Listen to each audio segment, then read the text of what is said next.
Hello అండి, ఈరోజు video cauliflower పప్పు. అది నేను ఎలా చేస్తానో మీరు చూద్దరు కానీ రండి. వాటికి కావలసిన పదార్థాలు చూపెడతాను చూడండి. ఇవ్వండి, ఇది కాలీఫ్లవర్ ఒక పువ్వు, దాంట్లో సగం పువ్వు కోసామన్నమాట. పసుపు ఉప్పు వేసుకుని ఆ నీళ్ళలో కాసేపు నానబెట్టుకున్నాక ఇదిగో ఇలా వడగట్టి పెట్టుకున్నాను. ఇదిగో ఈ చిన్న గ్లాసు పెసరపప్పు, అది కూడా ఇదిగో కడిగేసి శుభ్రంగా నానబెట్టి పెట్టుకున్నాను. ఒక టమాటా, ఇదిగో పెద్ద టమాటా ఒకటి, కొంచెం చింతపండు, మీకు ఇష్టం ఉంటే చింతపండు వేసుకోండి, లేకపోతే అక్కడ నెయ్యి, పోపుకి అన్నమాట నెయ్యి, ఇంకా కారం, ఉప్పు, పసుపు, జీలకర్ర, ఆవాలు, 4 పచ్చిమిర్చి. మీరు వండేదాన్ని బట్టి పచ్చిమిర్చి వేసుకోండి. నేను 4 వేసాను. కొద్దిగా కరివేపాకు, పోపుకి తాలింపుకి సరిపడా ఎండుమిర్చి, అంతే. వీటికి సరిపడా పదార్థాలండి ఇవి. ఇప్పుడు నేను పప్పు ఎలా చేస్తానో చూద్దరు కానీ రండి. ఇదిగోండి, ముందర పప్పు వేసేసుకుంటున్నాను.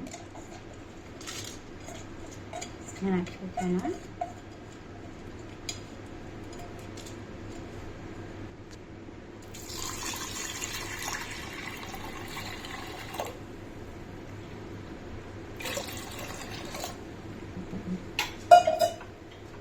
అలాగే కాలీఫ్లవరు,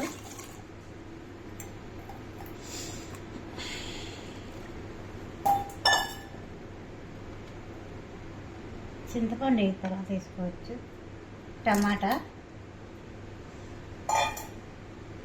చిన్న రెండిందరూ తాలింపులో రండి.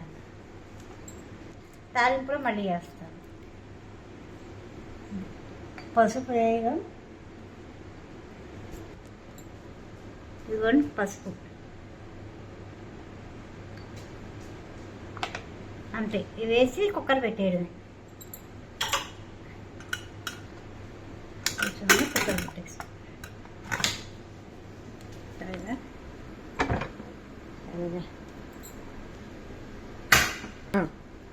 ఒక్క విజిల్ కానీ 2 విజిల్ కానీ, అంతే. ఎక్కువ రానికండి, పెసరపప్పు కదా. నేను 2 విజిల్స్ రానిస్తాను.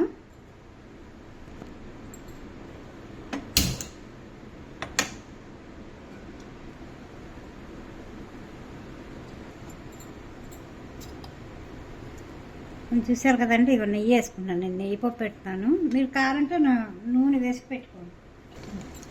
కొంచెం ఆవాలండి పోపుకి, కొద్దిగా జీలకర్ర, ఇంగువ కూడా వేసుకోండి.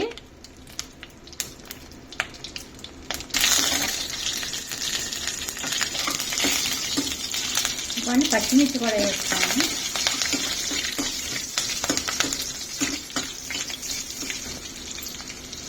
కరివేపాకు,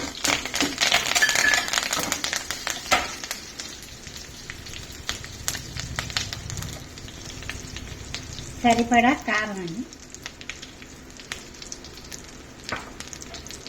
కొద్దిగా అందరూ పసుపు వేసాం కదా, ఇందులో కొద్దిగా చేస్తాం.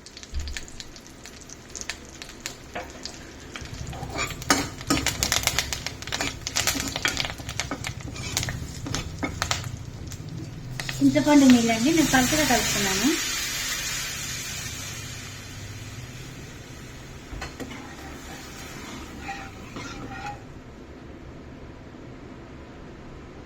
చూసారు కదా, కొద్దిగా మరగనిచ్చి పప్పు వేసేసుకోవడం. ఇందులో సరిపడా ఉప్పు కూడా వేసేసుకుంటున్నాను. మీకు ఇప్పుడు ఆన్ తెలియకపోతే మొత్తం పప్పు కూడా వేసాక అప్పుడు వేసుకోండి. పెసరపప్పుకి ఎక్కువ పట్టదు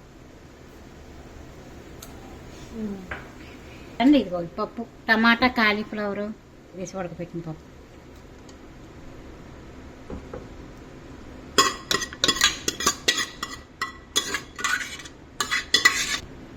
చూసారు కదండి, ఇదిగో అయిపోయిందండి పప్పు.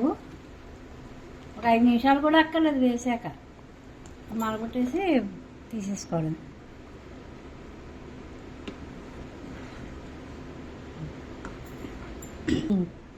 చూసారు కదండి, కాలీఫ్లవర్ పెసరపప్పు పప్పు. ఇది చాలా చాలా బాగుంటుంది. చక్కగా నెయ్యి వేసుకుని, నేను నెయ్యి పోపు పెట్టాను, మీకు నచ్చితే పోపు పెట్టుకోండి, లేకపోతే నూనెతో పెట్టుకోండి. ఇంగువ కూడా వేసుకోండి, నేను ఇంగువ వేయలేదు ఇందులో. ఇంగువ వేసుకోండి, బాగుంటుంది. ఇది చాలా చాలా సూపర్గా ఉంటుందండి. పక్కన అప్పడాలు, వడియాలు ఇవన్నీ పక్కన పెట్టుకుని నంచుకుని తింటే భలే సూపర్గా ఉంటుంది. అలాగే మీరు ఒకసారి ట్రై చేయండి, మీకు నచ్చితే ఒక లైక్ కొట్టండి, అలాగే షేర్ చేయండి, పక్కనే ఉన్న బెల్ ఐకాన్ టచ్ చేయండి. మా ఛానల్ని సబ్స్క్రైబ్ చేసుకోవడం మర్చిపోకండి. మరొక మంచి వీడియోతో మీ ముందుకు వస్తాను.